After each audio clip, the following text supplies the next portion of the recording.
When you have a father, you have a feather. When you have a father, you have ability to fly further. You have ability to fly further and overtake the overtaker. When you overtake the overtaker, you deal with the undertaker. And that is why it is very important for you to be an overtaker. Some people are partaker. Some people are undertaker. But there are some people that are overtaker. I don't know if we have overtaker in this house tonight. Those who will overtake those who have gone ahead of them. Receive grace to overtake in the name of Jesus. I want to celebrate our Father in the Lord. Prophet Timothy Akande. Please, can you celebrate God's grace upon him? Great servant of God doing great work. Let's celebrate God. You can't be sitting down and celebrate a servant of God. An ambassador of a country is the president of the country in that strange country. Celebrate God's grace upon this man of God. The man of God is full of anointing. This man is anointed. Anointing oil is different from groundnut oil. Not all oil are oil. There are black oil. There are oil you put in your car, it will knock. Daddy has anointing oil, not groundnut oil. Celebrate this anointing. All those things that have come out from this altar come from anointing. Celebrate God's grace upon God's servant. Please celebrate our mommy. The sugar in his tea, the honey in his comb, the password of his website, the transformer of the power holding. Celebrate mommy, the keyboard of the piano of our daddy, the pastor behind the pastor. That is the one that makes the scene to be seen. These are the people behind the camera. Celebrate our mommy. Celebrate the God grace upon this woman of God. That is the massager of our daddy. He is the stabilizer of our daddy. He is the amplifier of our daddy. He is the equalizer of our daddy. Celebrate our mommy in the Lord. When you have a mother, nobody will murder you. So if you don't have a mother, you allow murderer to murder you. We have a mother here. When you have a mother, murderer cannot murder you. We have a mother here. Celebrate God's grace upon our mother. Somebody shout hallelujah. You are going to open your mouth. Let the last enemy in my father's house die. Let the last enemy in my father's house die. Open your mouth and pray in the name of Jesus. Nobody can pray for you the way you will pray. Anything that holds your mouth is holding your destiny. Make a declaration. The last enemy standing in my father's house, bring them down. The same anointing that brought down Goliath. Lord, I stand before you on this mountain. Let the last enemy in my father's house come down. In the name of Jesus. The last enemy in my mother's family come down. The last enemy in my community come down. The family Goliath of my life come down. In the name of Jesus. Come down. In the name of Jesus. Let the last enemy in my father's house come down. In Jesus' name we have prayed. You will pray every testimony of the devil in my life. You know, every satanic testimony of the devil. Anything the devil point to in your life and say, this thing in the life of this man is my handwork. Everything the devil points to in your life. He said, look at his business. I made his business like this. When they removed the eye of Samson, they point to the blindness and said, we made him like this. Whatever the enemy are pointing to as their own CV, as their certificates, as their achievement in your life, let that achievement disappear. Open your mouth in the name of Jesus. In the name of Jesus. Everything that is the testimony of the devil, The testimony of witches and wizards. Whatever is the evidence of their presence in my life, let the evidence disappear. Let that evidence disappear. Let that evidence disappear. Let that evidence disappear. Let that evidence disappear. Whatever is the testimony that they are sharing in the coven about what they have done to my life, every testimony of the devil in my family, the testimony of the devil in my body, disappear in the name of Jesus. Disappear in the name of Jesus. In Jesus' name we have prayed. Jésù Olúwa wa. Wàá wá gbàdúrà pé gbogbo ẹni tó ń fi ogun gbógun ti ogun mi. You are going to pray. Those that are afflicting you with problem. Gbogbo àwọn tó ń fi ogun gbógun ti ogun mi. Those that are afflicting you with charms. Lórúkọ Jésù. In Jesus' name. Iná ọ̀run kó jẹ wọ́n. Let the fire of God consume them. Ó yá àdúrà. Gbogbo ẹnikẹ́ni tó ń fi ogun Whosoever that gbógun is ti using ogun charms mi. to afflict my sweat. Lórúkọ Jésù ó yá ẹ máa gbiná. Be consumed by the fire of God. Lórúkọ Jésù ẹ máa gbiná. Lórúkọ Jésù ẹ máa gbiná. Gbogbo ẹnikẹ́ni tó ń fi ogun gbógun ti ogun mi. Those that are using charms to afflict my Gbogbo àwọn sweat. tó ń lọ láti ibìkan sí ibìkan lórí ọ̀rọ̀ mi. That are moving from one position to the other. Lórúkọ Jésù ẹ máa gbiná sọnù. Oh yeah, be consumed by the fire of God. Lórúkọ Jésù ẹ máa gbiná sọnù. Jésù Olúwa wa. In Jesus' name we pray. 40 men gang up together against Apostle Paul. Ogójì ọkùnrin wọ́n gbìmọ̀ pọ̀ nítorí Paul. And they said they will not eat. Wọ́n láwọn ò ní jẹ. They will not drink. Àwọn ò ní mu. They will not sleep. Àwọn ò ní They sùn. will not go back to their house. Àwọn ò sì ní padà Except they lọ́lé kill wọn. Apostle Paul. Àfi tán bá rí Paul pa. Gbogbo ẹni tó pawọ́pọ̀ Whosoever that agrees láti together pa mí, to kill me, láti pa mí lọ́mọ, to kill my children, láti pa mí láya, to kill my láti pa mí husband, lọ́kọ, to kill my wife, ogun ọ̀run parapọ̀. host of Ó yá ẹ heaven, máa gborí wọn. ó yá join Ẹ together máa gborí wọn. and afflict Ẹ máa them. gba orí wọn. That's their Jẹ́ kí head. ogun ọ̀run parapọ̀ Ó yá kó máa join gba orí wọn. together. Ó yá àdúrà. Head. You-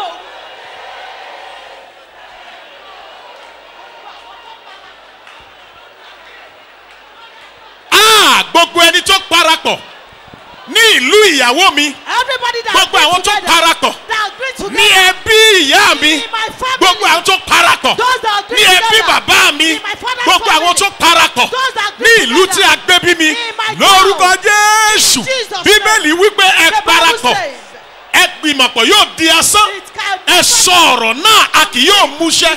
Nítorí Olúwa wà ní ìhà tiwa. Gbogbo ẹ̀yin tẹ́ parapọ̀. Ó yá iná ọ̀run máa pa wọ́n.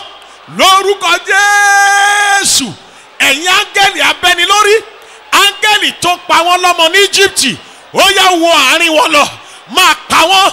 Lórúkọ Jésù máa pa wọ́n. Lórúkọ Jésù máa pa wọ́n. Ṣèbí áńgẹ́lì kan ṣoṣo. Òun ló wọ ilẹ̀ Íjíbítì. Nígbà tí ilẹ̀ mọ́ ẹkún gba ìlú kan. Lórúkọ Jésù. Ó yá gbogbo ẹ̀yin tẹ́ parapọ̀ láti tú mi láṣọ. Láti rìn mí ní òhò. Lórúkọ Jésù. Ó yá ẹ máa kú dànù. Jésù Olúwa wa. In Jesus' name we pray. Gbogbo ẹni tó ń ṣe mí. Those that are afflicting me, Olúwa máa ṣe wọ́n. Lord, continue to afflict them. Ọlọ́run ọ̀run máa ṣe wọ́n. Lord of hosts, continue to afflict them. Ṣé o lè gbàdúrà yẹn? Can you take that prayer? I want you to pray this one first. Mo fẹ́ kẹ́ kọ́kọ́ gbẹ́lẹ́ yìí. My enemy Ọ̀tá mi, begin to cry. ó yá máa sunkún. As they cry in Egypt, Bó ṣe sunkún ní ilẹ̀ Egypt. and every house have their bundle of Tí tears. gbogbo ilé sì ní orísun ẹkún tiwọn. Every enemy of my life, Gbogbo ẹ̀yin ọ̀tá ayé mi. the enemy of my children, Ọ̀tá àwọn the ọmọ mi. enemy of this business, Ọ̀tá iṣẹ́ the mi. enemy of my career, Ọ̀tá the iṣẹ́ enemy of this marriage, Ọ̀tá ìgbéyàwó begin to mi. cry. Ó yá, ẹ máa Begin ké. to cry. Ẹ máa Begin sọkún. to cry. Ẹ máa Let ké. them begin to cry. Ẹ máa Let sọkún. God make them cry. Ó yá, ẹ God máa make sọkún. Pharaoh to cry. Ọlọ́run God sọ make wọ́n the sínú entire ẹkún. Egypt to cry. Ó yá, ẹ máa Open ké. your mouth. Ẹ Olúwa sọ̀rọ̀. máa pa wọ́n lẹ́kún. Ọlọ́run pa wọ́n lẹ́kún.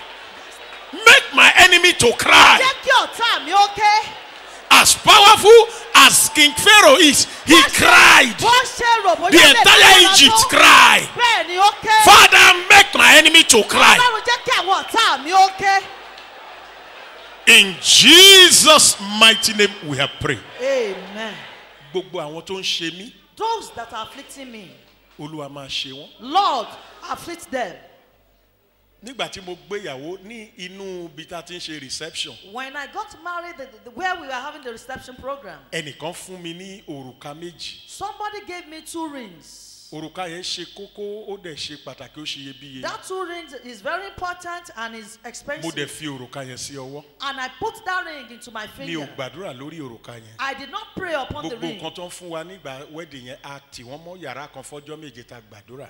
Other gifts were being locked up for 7 days and we prayed over it. Èdè ò ní dì ẹ́. You will not be afflicted. Èdè ayé ò ní dì ẹ́. Yeah. Ohun tó ń pa alágbára nǹkan kékeré ni. What affects a mighty one is just little things. Lórúkọ Jésù. In Jesus' name. Ní alẹ́ ọjọ́ tó yẹ kó o gbàdúrà kó o tó sùn. The night that you're supposed to pray before you Ọlọ́run ò ní sleep, jẹ́ kó o wo home video. you will not watch on video.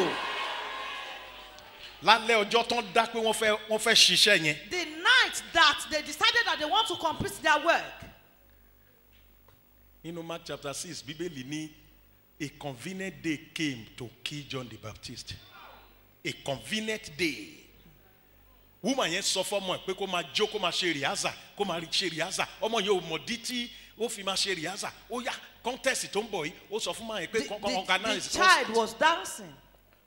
Jó dáadáa ìwọ ló gbọ́dọ̀ gba number 1. You must dance properly. She instructed her daughter. Ọkọ tí mo fẹ́ yìí ó láìkì ijó gan. Jó. Make sure you dance properly. Ó ra gbogbo àwọn CD fọ́mọ yẹn ọmọ yẹn bẹ̀rẹ̀ sí í jó ó jó And the àwílò guest ó started jó rehearsing. àzonto gbogbo ẹ̀ ló ṣe She rìhásà. rehearsed a lot of dancing steps. Àgbogbo rìhásà yẹn ti torí John the Baptist The orí John the rehearsal was Baptist. just because of the head Gbogbo àwọn of tó ń John. gborí lọ́wọ́ ẹni lórúkọ Jésù Ọlọ́run kó gba orí wọn. Àmín Jésù.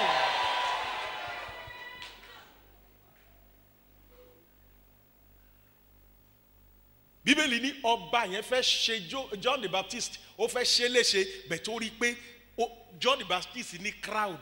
He saw that John the Baptist has a lot of crowd. Wọ́n wá bẹ̀ sí í ṣọ́. So they were watching him. Obìnrin yẹn organize a concert. And the woman organized the concert. Gbogbo ohun tá a ti organize nínú ẹ̀mí àti fi gbẹ̀mí ẹ̀. Every concert that has been organized in the spirit to afflict and take Lórúkọ your Jésù life. kó máa já wọn kulẹ̀. Amen. The Lord will disorganize them. Àbó rò pé wọ́n organize. Wọ́n organize fún Nábótì ni. They organized for Naboth as well. Ó wọ aṣọ tó dáa jù ló wọ̀ kò dẹ̀ mọ̀ pé aṣọ òkú aṣọ bẹ́ríà ló ń wọ̀. He put on a good garment, not knowing that he has put on the cloth that will be used for his burial. Gbogbo ohun tí ọ̀tá organize láti fi dá ẹ padà sínú ìhòlẹ̀. Everything that the enemy Lórúkọ organized Jésù kó to máa turn gbé you. wọn mì. Amen. Àwọn kan wà tí wọ́n bá any part of your body wọ́n ní bàjá bí kò ṣe orí ẹ. There are some people that they don't afflict any part of the body, but they touch just the head. But Your head. they say but it is your too head. late to cry when the head is off. Kò sí ẹkún tó lè súnmọ́ nígbà tí orí bá ti kúrò níbẹ̀. Obìnrin kankan. The woman did not ask for anything. Bọ́mọ ẹ ṣe jó tó ṣe gba award. When the daughter was rewarded, And ọba ní béèrè ohunkóhun tó bá ń fẹ́. the king asked her, ask for anything that you want. Ẹni tí ìdùnnú ẹ máa mú ìbànújẹ́ wá fún ẹ kò ní ní ìdùnnú o. The person that is our happiness will bring sorrow to you will never see the happiness in Jesus' name. Ẹni tó interpret mi ó yé Ọlọ́run. Ó yé Ọlọ́run. That is suppose ó yé Ọlọ́run. Now mo fi òrùka yẹn sọ́wọ́. Mo bẹ̀ sí gbàdúrà fáwọn èèyàn. I continue praying for people, Olúwa dá wọn lóhùn ọmọ. and the Lord answered them. Èmi ò rọ́mọ bí. And I didn't have any child. Ọjọ́ tí ìyàwó mi béèrè question lọ́wọ́ mi. The day my wife asked me a question, Dábì ó sọ ọ̀rọ̀ nípa question. Mo ń kọ̀wé kan lórí asking question. I'm writing a book about asking questions. Abrahamu béèrè lọ́wọ́ Ọlọ́run pé ṣé Elíásà yìí Abraham asked olórí ẹrú mi yìí from ṣóun ló God, máa jogún mi. is this the person that will enrich all my property? Lẹ́yìn ìbéèrè yẹn After that question, orí Ísákì gbà. he was given Isaac. Genesis 30 verse 1. Genesis Jacob chapter 30 béèrè pé verse 1. ní ìgbà wo ni èmi yóò pèsè. Jacob asked fún question. ìdílé tèmi. When will I prepare Ọ̀gá for mo my ti ń home? sìn ẹ́, ìgbà wo ni màá wá dá dúró? When will I be set free? Ìgbà yẹn ni investment ti ẹ bẹ̀rẹ̀. That was when his own investment started. Elisha ni, where is the Lord God? Elisha asked question as well. The God of Elijah. The God of Elijah. Gideon asked question. Gideon also asked question. If the Lord is God, Bí Ọlọ́run bá jẹ́ Ọlọ́run, where are the miracles níbo ni àwọn that ìṣòro our náà wà? parents told us? Tí àwọn òbí wa We sọ were fún wa. not there when he opened the Red Sea. Àwọn ò sí bẹ́ẹ̀ They nígbà tó told kí us. ṣùgbọ́n When wọ́n he sọ gave fún wa. them manna, Yes. we were not there. A ò sí bẹ́ẹ̀ nígbà They tí wọ́n told us. Wọ́n sọ fún wa. When River Jordan gave way, Nígbà tí Jordan we padà were not sẹ́yìn, there. a ò sí níbẹ̀. They told Wọ́n us. sọ fún wa When ní. all the firstborn of Egypt died, Nígbà tí àwọn we ìsọ̀rí were ti not kú, there. a ò sí níbẹ̀. They told Wọ́n us. sọ fún wa. If the Lord of our father is still the same Tí Ọlọ́run àwọn God, bàbá wa we bá jẹ́ are the Ọlọ́run náà. miracles Àwọn that ìyanu they náà dà. told us of. Tí wọ́n sọ fún wa nípa rẹ̀. And that was that day the angel said, go in this might. Bẹ́ẹ̀ ni Ọlọ́run dẹ̀ pàṣẹ. Those who did not ask question, they don't have answer. Ẹni tí ò bá béèrè wọn ì rí And ìdáhùn. answer swallow cancer. Bẹ́ẹ̀ náà ni ìdáhùn sì máa ń gbé When àrùn. answer comes, cancer bow. Nígbà tí ìdáhùn bá dé, Cancer bow to answer. àrùn á In this forí meeting, balẹ̀. you will have answer. You will have answer. Amen. You will have answer. You will have answer. Ó rí ìdáhùn. Your children will have answer. Ó rí Your ìdáhùn. marriage will have answer. Iṣẹ́ rẹ̀ ó rí Your ìdáhùn. destiny will have answer. Ayé rẹ̀ In yóò rí the name ìdáhùn. of Jesus. Ní orúkọ Jésù.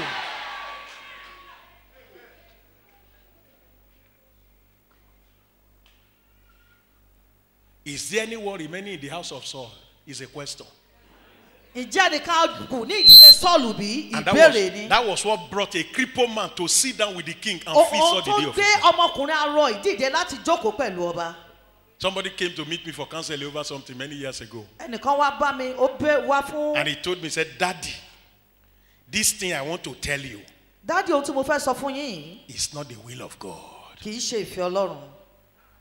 So that is to tell you that if you are going to come out after that counseling to tell the brother, say, oh, this situation you are is the will of God. The man told me, say, what I'm about to tell you, sir, Ohun tí mo fẹ́ sọ fún yín sà is not the will of God. kì í ṣe ìfẹ́ Ọlọ́run. When he told me, Nígbà tó sọ fún mi I tán, agree with him. mo sì jẹ́ èmi náà Because he yà already parapọ̀ created a mọ́. platform. Because many people have told him, say, bro, bear it is a will of God. The man came, he said, this thing I'm about to tell you Eléyìí tí mo fẹ́ sọ fún yín is not the will of kì í ṣe God. ìfẹ́ Ọlọ́run. It was impotency and God answered him. Ọlọ́run dẹ̀ dá lóhùn. What is it that they have collected from you? Kò Bẹ́ẹ̀. lè ṣe bí ọkùnrin. Kò lè ṣe bí ọkùnrin. Then nǹkan tí mo sọ nìyẹn. Àwọn kan wọ́n mú ọlọ́pàá wá, à ń ṣiṣẹ́ church, wọ́n dẹ̀ mú ọlọ́pàá We wá. were doing construction of the church building and Wọ́n they invite brought me. the Ìgbà tí mo máa policemen. dé ọ̀gá ọlọ́pàá When tí I mo got wọ to bẹ̀ the pé you are DPO. invited, sir. Money, sir, can you have 2 minutes together? The man is, well, he said the people that reported you, they reported about the church, encroach here, encroach there. I said, sir, for the past 2 weeks, your SIM card is not working. Get me a pure water, let me pray on it. I said, your mother-in-law took it because they were afraid that you are going to marry somebody over her daughter. Nígbà tí mo ní pé kí ọkùnrin ọlọ́pàá yìí kan yẹ̀ sẹ́gbẹ̀ẹ́ kan mo wá ń ṣàlàyé ọ̀rọ̀ fún wọn Ọ̀gá fún bí ọ̀sẹ̀ méjì Ọ̀gá ọlọ́pàá káàdì yín ò ṣiṣẹ́ ìyá ìyàwó yín ti mú. Everybody go out, go out, everybody go out, go out. Nọ́mbà ní pé This is ẹyẹ a man yẹn of jáde God. ẹ jáde We have ìránṣẹ́ something to Ọlọ́run lélẹ́yìí ẹ jáde níbí.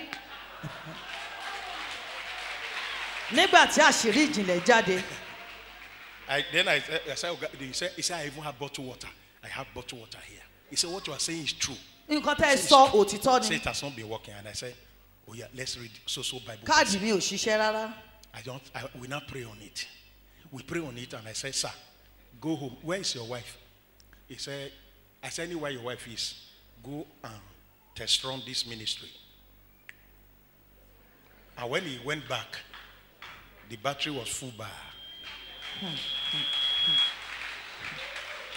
Who collected that thing that belonged to you? Ta ló gba ohun tó jẹ́ titi yín lọ? I was preaching in a church in a place they call Ikotuegbe, Church of God Mission. Mò ń wàásù ní ìjọ kan ní Ìkọ̀tún. NFPC Junction, Abi bus stop. A boy was in the church and God told me, this boy is a great footballer. Okay. And I saw an elderly woman in her family house that carried the boot of that boy on his head like firewood. Ọlọ́run fi ọmọkùnrin kan hàn mí And tó jẹ́ ẹni tí yóò dára olókìkí nínú eré bọ́ọ̀lù gbígbá ṣùgbọ́n arúgbó ilé wọn kan ti ru bàtà ògo bọ́ọ̀lù náà sórí. And the woman was saying, he said, this is my firewood. A man can never become anything. Nígbà tí màmá arúgbó yìí ti gbèrú gẹ́gẹ́ bí igi ìdáná kò sí ògo tí ọmọkùnrin lè rí lò. Ọmọ tí mò ń sọ yìí ó ti ṣe interview pẹ̀lú àwọn clubs oríṣiríṣi ní Denmark. Particular boy has done a lot of interview with a lot of clubs. No feedback. Tí ó sì sí èsì kankan. But we prayed that Friday and God said this boy will leave Nigeria in the next 7 days. A dẹ̀ gbàdúrà ní ọjọ́ Jímọ̀. Those places where he has been interviewed and they collected his passport photocopy and everything. Gbogbo ibi tó ti lọ. As he was getting home, he Bó saw ṣe ń délé. a message on email. Wọ́n dẹ̀ bẹ̀rẹ̀ sí ní God send rewarded message. him. God collected the boot. Ọlọ́run gba búùtù lọ́wọ́ ìyá àgbà. Whatever is your own that is in the hand of your adversary. Ohun tó jẹ́ ti tiẹ̀ tó wà lọ́wọ́ àgbà. Collect back in the name of Jesus. Your wedding gown, your wedding ring, your car key, the key of your house, your visa, your lifting, your testimony, the healing you desire, anything that is your own in the hand of your enemy, every good thing, take it back in the name of Jesus. Take it back in the name of Jesus. Take it back in the name of Jesus. Take it back with the name of Jesus. That night I prayed. And God showed me, said, look at the ring. The ring changed and became a bunch of banga.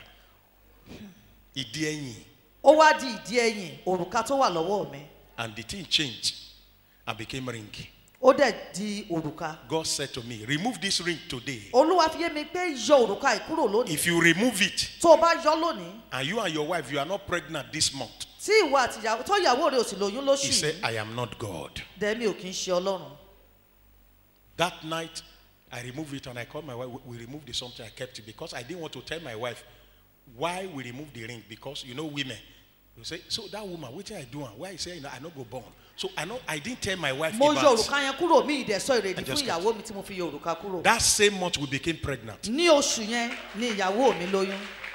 We became pregnant.